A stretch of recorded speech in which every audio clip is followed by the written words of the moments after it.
Welcome to my latest video and a full review of the Ecotech Vectra S2 Return pump. If you want to find out more around how this pump works, what tank size it's best suited for, and also what my thoughts are after 7 months of using it, then this is the review for you. So let's get started.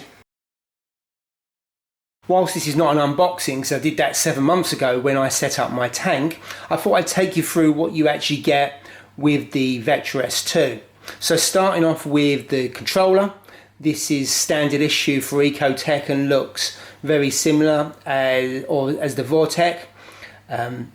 You won't use these buttons very often, maybe for feed mode and to switch off, but once you set it up it's pretty much ready to go, although you do have to calibrate it if you want to use the feed mode, but I won't go into that today because there's some great videos from Ecotech on how to do that. Moving on, you get a controller holder. I haven't set that up yet because I haven't put the cabinet together, but that's a welcome addition, as you certainly didn't get that with the older Series 1 pumps. Moving on to the pump itself, that's what it looks like. I was surprised how small it was, and it is the smaller of the 3 pumps that you get. It's fairly weighty, it's sturdy, it looks the part, and if it delivers like the M1 does, then I'll have this for many years to come.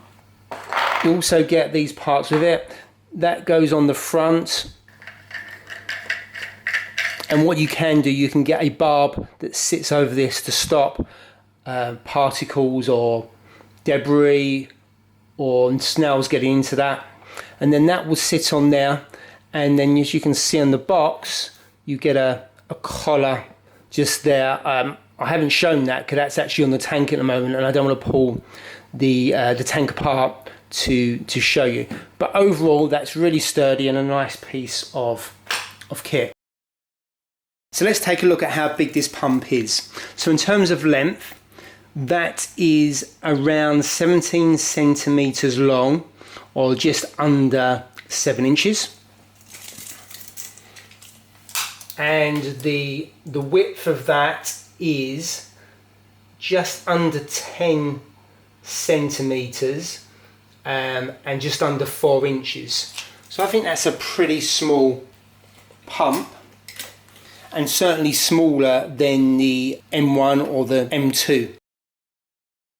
As for controllability, it is Mobius compatible. I don't have Mobius, so I can't comment on that. But actually setting it up is fairly easy. You calibrate it, you set it at the level that you want, and off you go. As a return pump, it's not really more controllable than that, other than being able to put it into feed and switch off, as you usually set up your tank with a downpipe that has some controllability on that, and you set it so it's quiet. So if you are changing the flow on this continuously through the day, you're going to go through periods where it's really noisy, and whilst you could adjust, that's really not practical or possible. Where the controllability does come into play is when you use it as a closed loop, so therefore you can adjust the flow and it doesn't affect the downpipe because it's a closed flow nature. I've never used these pumps in that way, so I can't really comment, but as a return pump, these come with a big reputation, and I've had an M1 for the last 5 years and I've done a video on that, so if this lasts as long as that, I'll be really pleased.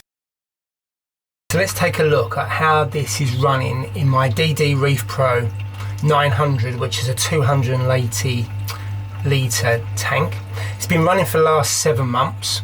It's a nice size pump for the return chamber, so you can get it in and out nice and easy. I've been running it at 50% of capacity, which is around about 2,650 litres. And why that's important is I have a Clarity 3000, and you really have to have sufficient flow from the return pump to make sure that the Clarity 3000 works.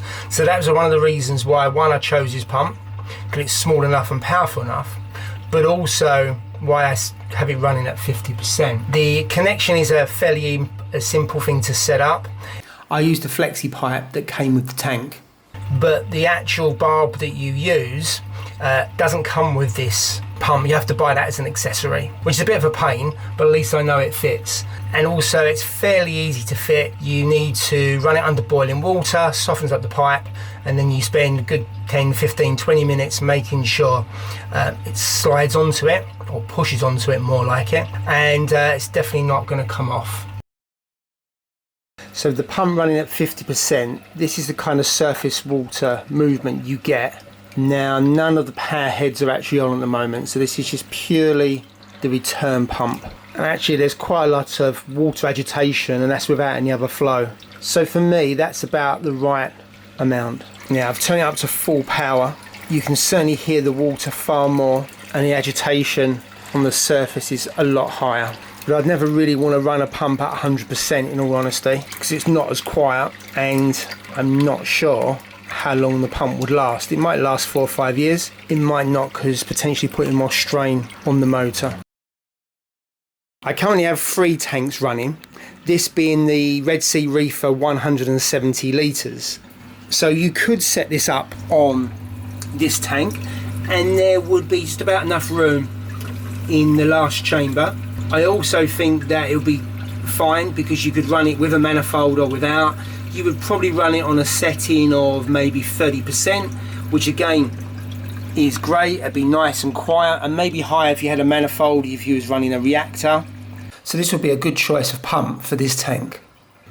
As for the second tank, which is the DD Reef Pro 900 and 280 litres, well that's the tank that the pump is running on, and as already said, runs fine and is a perfect choice for this size and what I want it for without a manifold.